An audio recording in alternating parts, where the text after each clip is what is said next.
ನಾನಿವತ್ತು ನಮ್ಮ ಮನೆಗೆ ನಮ್ಮ ಚಿಕ್ಕಪ್ಪನ ಮಗಳನ್ನ ಊಟಕ್ಕೆ ಕರೆದಿದ್ದೆ. Recently married. ಸೊ ಆ ಕಪಲ್ಸ್ನ ಊಟಕ್ಕೆ ಕರೆದಿದ್ದೆ. ಹಾಗಾಗಿ ಅಡುಗೆ ಎಲ್ಲ ಪ್ರಿಪೇರ್ ಮಾಡ್ಕೊಳ್ತಾ ಇದ್ದೀನಿ. ಸೊ ಚಿಕನ್ ಗ್ರೇವಿಗೆ ಅಂತ ರೆಡಿ ಮಾಡ್ಕೊಳ್ತಾ ಇದ್ದೀನಿ. ಸೌತೆಕಾಯಿ, ಮೊಸರು ಬಜ್ಜಿ ಅದಕ್ಕೆಲ್ಲ ರೆಡಿ ಮಾಡ್ಕೊಂಡು ಇಟ್ಕೊಂಡಿದ್ದೆ. ಸೊ ಫಸ್ಟು ಇಲ್ಲಿ ಸ್ವಲ್ಪ ಒಂದೊಂದಾಗಿ ಮಾಡ್ಕೊಬಿಡೋಣ ಅಂತ ಹೇಳಿಬಿಟ್ಟು ಮಾಡ್ಕೋತಾ ಇದ್ದೀನಿ. ನೈಟೇನೆ ಈರುಳ್ಳಿ ಸಿಪ್ಪೆ, ಬೆಳ್ಳುಳ್ಳಿದೆಲ್ಲ ಬಿಡಿಸ್ಕೊಂಡು ಕೊತ್ತಂಬರಿ ಸೊಪ್ಪು ಎಲ್ಲ ಬಿಡಿಸಿಟ್ಕೊಂಡಿದ್ದಕ್ಕೆ ಈಸಿ ಆಯಿತು. ಚಿಕನ್ ಗ್ರೇವಿ ರೆಡಿ ಆದಮೇಲೆ ಚಿಕನ್ ಪಲಾವ್ಗೆ ಅಂತ ಹೇಳಿಬಿಟ್ಟು ಮಾಡ್ಕೋತಾ ಇದ್ದೀನಿ. ನಾನು ಗ್ರೀನ್ ಪಲಾವ್ ಮಾಡ್ತೀನಿ ಮತ್ತು ರೆಡ್ ಪಲಾವ್ ಮಾಡ್ತೀನಿ. ರೆಡ್ ಪಲಾವ್ ಮಾಡೋಣ ಅಂತ ಹೇಳ್ಬಿಟ್ಟು ರೆಡ್ ಪಲಾವ್ ಮಾಡ್ಕೊಂಡೆ, ಗ್ರೀನ್ ಚಾಪ್ಸ್ ಮಾಡ್ಕೊಂಡೆ.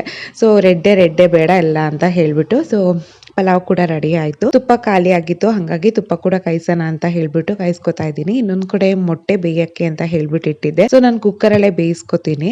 ಮತ್ತೆ ತುಪ್ಪ ಕಾಯ್ದಕ್ಕೆ ಈ ತರ ಒಂದು ಪೌಡ್ರನ್ನ ರೆಡಿ ಮಾಡ್ಕೋತೀನಿ. ಇದೇನಿಲ್ಲ, ಸಿಂಪಲ್ ಆಗಿ ಸ್ವಲ್ಪ ಮೆಂತ್ಯ, ಸ್ವಲ್ಪ ಮೆಣಸು, 2 ಲವಂಗ ಹಾಕಿ ಕುಟ್ಟಿ ರೆಡಿ ಮಾಡ್ಕೊಂಡ್ರೆ ಈ ಪೌಡರ್ ರೆಡಿ ಆಗುತ್ತೆ. ತುಪ್ಪದ ಪೌಡರ್ ಸ್ಟೋರ್ ಮಾಡ್ಕೊಂಡು ತುಪ್ಪ ಕಾಯಿಸ್ಬೇಕಾದ್ರೆ ಯೂಸ್ ಮಾಡ್ಕೋತೀನಿ. ಕೂಡ ಕಾಯಿಸ್ಕೊಂಡಾಯ್ತು. ನಾನು ಯಾವಾಗ್ಲೂ ನಂದಿನಿ ಬೆಣ್ಣೆ ತಂದ್ಬಿಟ್ಟು ಮನೆಯಲ್ಲಿ ತುಪ್ಪ ಮಾಡ್ಕೊಳ್ಳೋದು.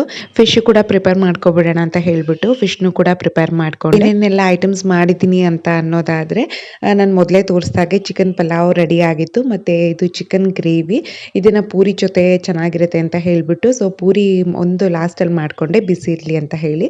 ಮತ್ತೆ ಇನ್ನೊಂದು ರೆಡ್ ಕಲರ್ ಚಿಕನ್ ಮಾಡ್ಕೊಂಡಿದ್ದೆ. ಇದು ರಸಮ್ಮು, ಮತ್ತೆ ನಿಂಬೆ ಹಣ್ಣು, ಸೌತೆಕಾಯಿ, ಮೊಸರು ಬಜ್ಜಿ, ಮೊಸರು ಅದು ಪ್ಲೇನ್ ಮೊಸರು ಕೂಡ ಇಟ್ಟಿದ್ದೆ. ಮತ್ತೆ ಫಿಶ್ ಕೂಡ ರೆಡಿ ಆಗಿತ್ತು. ಮೊಟ್ಟೆ ಎಲ್ಲ ಬಿಡಿಸಿಟ್ಕೊಂಡಿದ್ದೆ.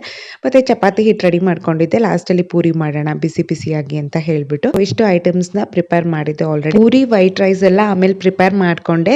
ಮತ್ತೆ ಲಾಸ್ಟ್ ಅಲ್ಲಿ ಸ್ವೀಟ್ ಕೂಡ ಪ್ರಿಪೇರ್ ಮಾಡ್ಕೊಂಡೆ. ಶಾವಿಗೆ ಸ್ವೀಟ್ ನ ಮಾಡ್ಕೊಂಡಿದ್ದೆ. ಅವ್ರು ಬಂದಿದ್ದು ನಾನು ಯಾವ್ದು ವಿಡಿಯೋಸ್ ನ ಮಾಡ್ಕೊಳ್ಳಿಲ್ಲ. ಸೊ ಇದಾಗಿತ್ತು ಈ ದಿನದ ವಿಡಿಯೋ.